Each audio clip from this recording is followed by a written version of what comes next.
Yemin ediyorum videoyu 4. çekişim. Artık kafayı yiyeceğim. Bir türlü ayarlayamadım. Evet. Gerçekten tam 4 kere çektim videoyu. Artık kafayı yiyeceğim. Sürekli aynı şeyleri çiziyorum ya. Şurası kağıt oldu baksanıza. Neyse. Uzun lafın kısası şu. Yeni bir konsept, yeni bir ben, yeni bir dünya. Artık bilim açlığınızı gidereceğim. Sizi bilime doyuracağım arkadaşlar. Bilim manyağı olacaksınız. Ve her şeyi bileceksiniz. Biliyorsunuz ki benim kanalımı takip eden arkadaşlar cahil olamaz. Ve genel kültür çok yüksek olur. Ve şu an öyle olacak. Bugün ne anlatacağız? Bugün bezelye meni anlatacağız. Biraz notlar aldım. Buradan bakacağım, kusura bakmayın.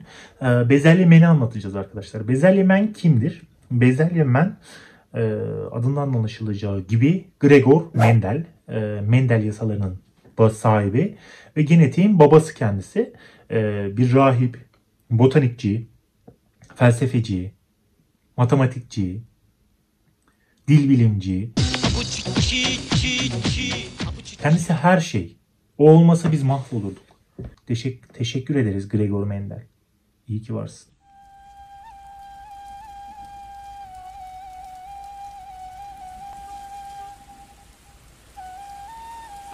Neyse, konumuza dönecek olursak. Dediğim gibi kısa bir video olacak. Güzel bir video olacak. Güzel bir seri. Kronolojik bir sıralama yapacağız.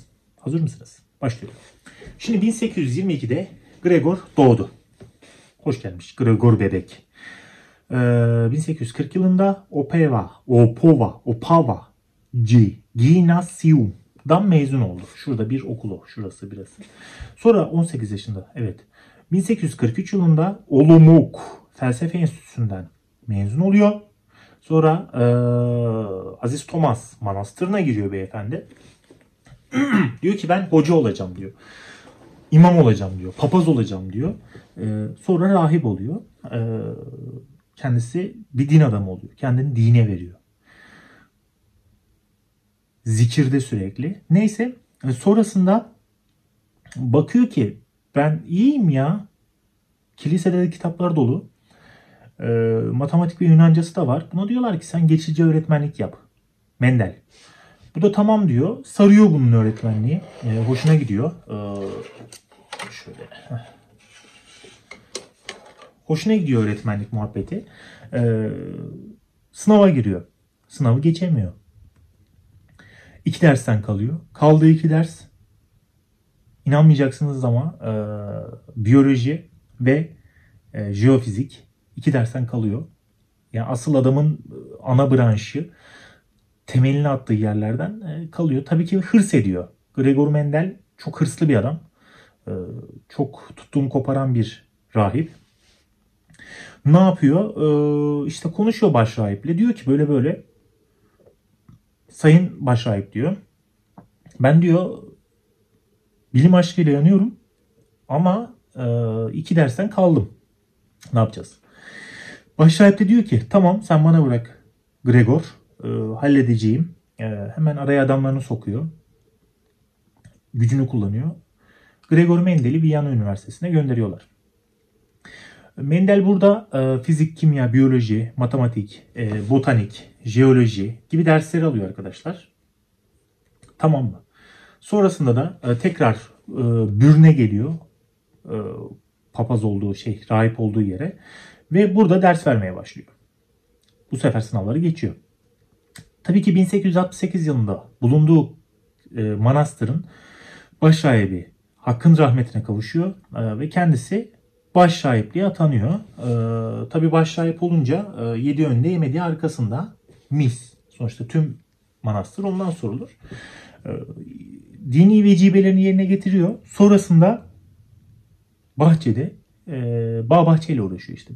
O ağaç ekiyor, domates ekiyor, salatalık ekiyor falan. Bezelye de ekiyor. Bezelyeyi çok seviyor. Sonra bir gün bahçede yürürken eller arkasında bezelyelere dikkat kesiliyor. Şu soruyu soruyor kendine. Diyor ki bezelyelerin bazıları sarı, bazıları yeşil. Bazı bezelyeler düz, bazı bezelyeler buruşuk. Bazı bezelyelerin yaprağı mor, bazı bezelyelerin yaprağı beyaz. Bazı bezelyeler uzun, bazı bezelyeler kısa. Bunun sebebi ne ola ki? Ya öngörüye bakar mısınız arkadaşlar? Yani Bu şeye benziyor. Yer çekiminin bulunması, elma düştü gibi. Aynı şey neredeyse. Hani sonuçta kafamıza elma düşse ya da armut düşse küfür ederiz. Ama adam acaba neden düştü diyor ve yer çekimini buluyor. Buluyor dediğim yani var olan bir şeyi ortaya çıkartıyor. Mendel de aynı şekilde. Ve yaklaşık 30 bin örnek topluyor arkadaşlar. 30 bin yıllar süren bir çalışma. Artık adam bezelye yemeği yemekten kafayı yemiş. Yani bezelye çorbası, bezelye yemeği, taneli bezelye, pilav üstü bezelye, bezelye artık görmek istemiyor bezelye. Soru şu sonuca varıyor. Mendel çaprazlaması denilen bir sonuç. Burada görseli var arkadaşlar. 8 defa çizdiğim için artık çizmeyeceğim. Görüyorsunuz bir dişi birey. Bu dişi birey neymiş? Melezmiş. Ne demek melez? Farklı anne babadan ve uzun boyluymuş. Buradaki de saf döl, yani aynı anne babadan, aynı ırktan ve kısa boyluymuş. Mendel bunları çaprazlıyor arkadaşlar. Bu çaprazlama farklı nesiller arası. Birinci nesil, ikinci nesil gibi düşünün. Çaprazlıyor ve bakıyor ki hay Allah.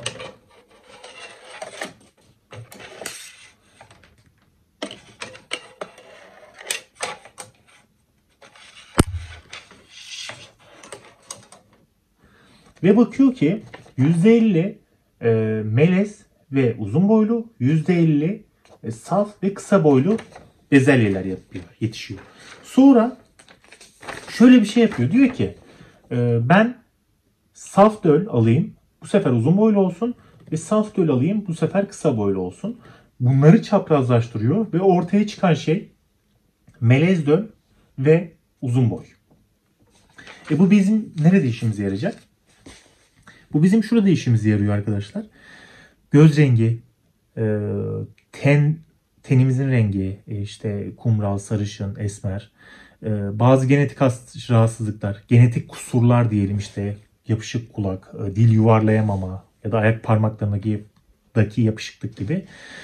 Bunlar genden gene aktarılabiliyor arkadaşlar. Hatta arttırıyorum, genetik hastalıklar da size genden gene, nesilden nesile aktarılıyor. Mendel bunu bulmuş oldu arkadaşlar. Yani şöyle düşünün. Siz verimli bir nesil yapmak istiyorsunuz. Verimli bir mahsul almak istiyorsunuz. Ne yaparsanız en iyisini alırsınız ve en iyisiyle çiftleştirirsiniz, değil mi? Hani bu şu gibi düşünün. Bir ineğiniz var ve